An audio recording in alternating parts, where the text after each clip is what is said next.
footers are done. A couple of little details. You can see where I marked out where the piers were going to be because, or will be, because I want to put some sort of metal stabbed into the dirt, or stab into the dirt. Then I'll pour the concrete, and then that will be going through the footer, and then will be poured into the pier to come, which will tie the two together nicely. So I'll just use some trash metal. I got some old angle iron or something, whatever's laying around. I use rebar on the other ones, but I don't have any right now. And then to completely get where those piers are going to be, I dropped a plumb bob from up above, marking out sort of the edge of the future framing. And you can see there's a nail down in there. And then I took a piece of roofing paper cut to 6x12, dropped that in there, and then used the string to square it up on both sides. So that gets them into alignment. And then now I can nail that in. And the purpose for doing all this, putting this wall in, is because I wanted to make the building stronger right here for one. And then in considering it, I started liking the idea of closing it in. It will mean that this room is pretty small and, trickier to navigate. You can't just run in and out. But I think that I'm not saying it makes it useless being open, but I think it takes away a lot of options that having it closed in would be nicer. But the biggest reason is to make all this stronger. I'll be able to put supports, once that wall's framed, supports that come from here down to that pier the same way that I've got back there. So that's really going to lock this building in much stronger, because it's going to support any kind of movement, basically wind pushing on the building. Being right on the edge of a big field, you can get a really strong wind. I don't live in a ridiculously windy area, but of course they happen in gusts, and that's what I'm concerned about. So I think that's pretty much it. My future plan would probably be to have this be a sliding door. So the door could slide to the side, and then let's pretend I've got eyes in the back of my head. There'll be a 4-foot opening right behind you. So I won't be like right up against a wall. There will be, the door was shut, it would feel like I was standing pretty close to a wall, but that's perfectly fine. Having this space closed in though, so I'm thinking about doing like a workbench down here, and then maybe a workbench under the steps with maybe some sort of way of closing it up. There's also going to be a wall that comes over and connects to this wall. So once you go through the door that will be down here, so you'll step in and go up the steps, you're in the building. I mean, you're in the loft basically once you come in. So this will be what seals it up, because there'll be a wall. So you'll go up basically a narrow staircase. One could say something like, that's going to make it tricky to get stuff up and down from there. I'm not going to be doing that type of stuff. And if anything big goes up there, it'll have to be something that can go up in sections. So I think that's about it. Need to get some metal stuck down where those piers are going to be, and then go ahead and pour the footers, and then probably tomorrow pour the piers. And then from there, I'll be able to frame this opening up, which is rather exciting, because once that's framed up, I'll be able to do all the siding on this entire wall.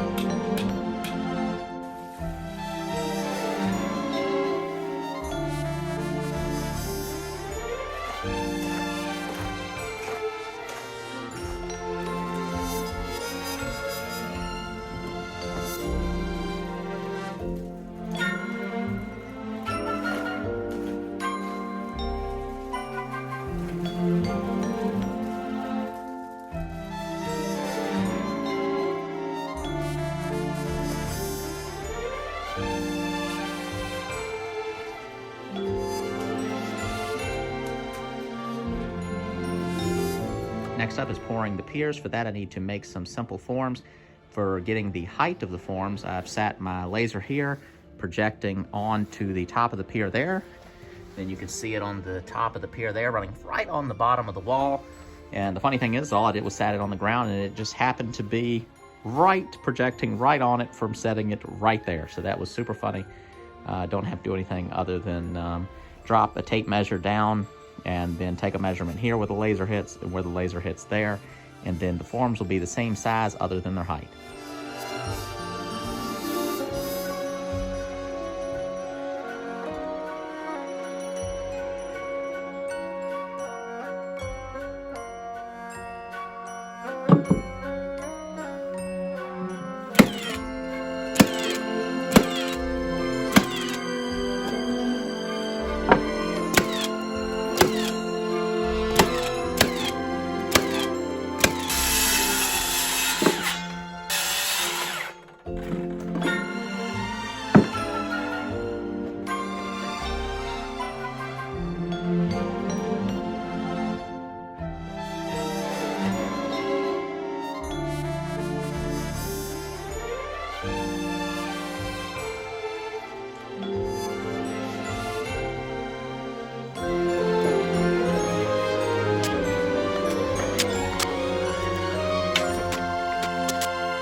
time for the piers. You can see this board laying across my form with a bolt hanging down through it.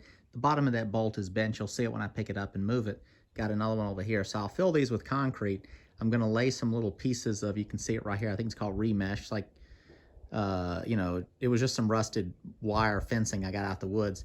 But I'm going to drop some pieces of that in as I go, and then I'll lower this in there. And the purpose of the board is to hold the bolt up the right height, which is a little over 6 inches, because I'm basically going to put a 6x6 across here, I think. But regardless of what I do, I can cut it shorter if needed.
is all framed up. I don't know what other framing may occur. The only other thing that's going to happen is there's going to be some bracing. And the bracing will be like this one and this wall. It's going to come from this corner here down to the top of this pier. So that's the real reason that it got such a substantial pier in an area that didn't need anything load bearing. Now this is helpful because this wall is supporting the weight of the roof, that ridge beam right there. But again, this is a fairly lightweight construction, but by having definitely weight transferring from here all the way down through these studs down to this point, that does make it stronger, because you can see that this stud and this stud are supporting weight transferring directly into the ground. The fact that this oak comes over here and lands on a spot that's not over top of pier doesn't really matter, because the weight isn't in this spot. I didn't even put these studs in super duper tight. I didn't really want that. All I was getting going for was a point to have a brace come on the back side of that wall down to here to make this building more stable this way. So if the wind is pressing against this side of the building, that the brace is going to come down and brace off into that. And same thing for the other direction, because if you go upstairs and you shake the building back and forth, you can get a little bit of wiggle. So it's just to lock that in a little bit more. Then I also like the idea of having a door here, making that an interior space and not be open. So this will get that sliding door. So you'll be able to hang tools on the door, hang tools on the wall here, and here. You don't really have that many tools in sawmill, but stuff like a cant hook, a digging bar comes in handy sometimes, just kind of move logs around if they're tricky. Tools for scraping the bark off, and just different things. The space right there could be used to have a pressure washer here or behind me. And not having doors that swing gives me the ability to not have that interference occur. It's just doors going to go just tuck right over in there. I think that's pretty much all to say about it. Some people may have questions about slight things I did, like why use such a big piece of oak. The reason was I wanted to be able to notch up on that wall and not have it be too tiny of a dimension. I could always dig under there and put a pier up under that point if I ever wanted to, but there's no reason. We're notched in around that support that comes down. Again, another support will go up, and then there's going to be a wall right here flush with the bottom of the staircase, and that's the reason for the placement of this stud, why it's not centered or on a 2 foot. It actually is 2 feet from here over, but there's kind of a gap here. I'm not concerned about that. The wall is going to come over. This stud here becomes sort of a corner nailing surface for paneling the inside of that lower stairwell, and sort of, I'll call it the landing, bottom landing. And I may put, an oak floor in here. Then the back side of the staircase will be closed in. There's going to be some sort of interesting, I'll panel up underneath that. And then this wall will get insulated. This wall will get insulated. And then the underside of the staircase is going to get insulated. You won't be able to see it though. I'll probably use some, I'll panel it, put foam board, and then another layer of paneling to where once you step into this space here, door opens up and you step in here, you're there, you're in the interior space. Basically, from here up, I want to make it mouse proof. Rats will be running all around down here. Here's a view from looking in the back door. I think this is where I'm going to call it for this video. I need to consider my siding, bracing, how my door will be designed and attached, how far the board and batten siding will go up, which I think is the bottom of this windowsill, as well as where the poplar bark siding will be, how that's going to terminate, be trimmed, and all that.